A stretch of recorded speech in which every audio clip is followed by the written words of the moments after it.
حدیث نمبر 6247۔ حضرت ام سلیم رضی اللہ عنہا سے مروی ہے، فرماتی ہیں انہوں نے عرض کیا یا رسول اللہ، انس آپ کا خادم ہے، اس کے لیے دعا فرمائیں۔ تو حضور علیہ السلام نے یہ دعا فرمائی: اے اللہ اس کے مال اور اولاد میں اضافہ فرما اور جو کچھ اس کو دیا ہے اس میں برکت دے۔ حدیث نمبر 6248۔ حضرت انس رضی اللہ عنہ بیان کرتے ہیں کہ حضرت ام سلیم نے عرض کیا یا رسول اللہ، انس آپ کا خادم ہے، پھر حسب سابق حدیث ہے۔ حدیث نمبر 6249۔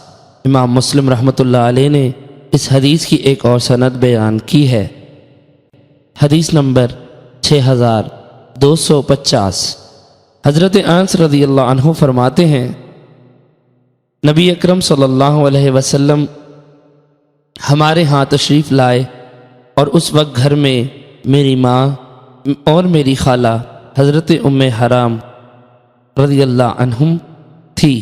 میری ماں نے عرض کیا یا رسول اللہ، یہ آپ کا خادم ہے، اس کے لیے اللہ تعالیٰ سے دعا مانگیں۔ چنانچہ رسول اکرم صلی اللہ علیہ وسلم نے میرے لیے ہر بھلائی کی دعا مانگی اور اس دعا کے آخر میں فرمایا: اے اللہ اس کے مال اور اولاد کو زیادہ کر اور اس میں اس کو برکت دے۔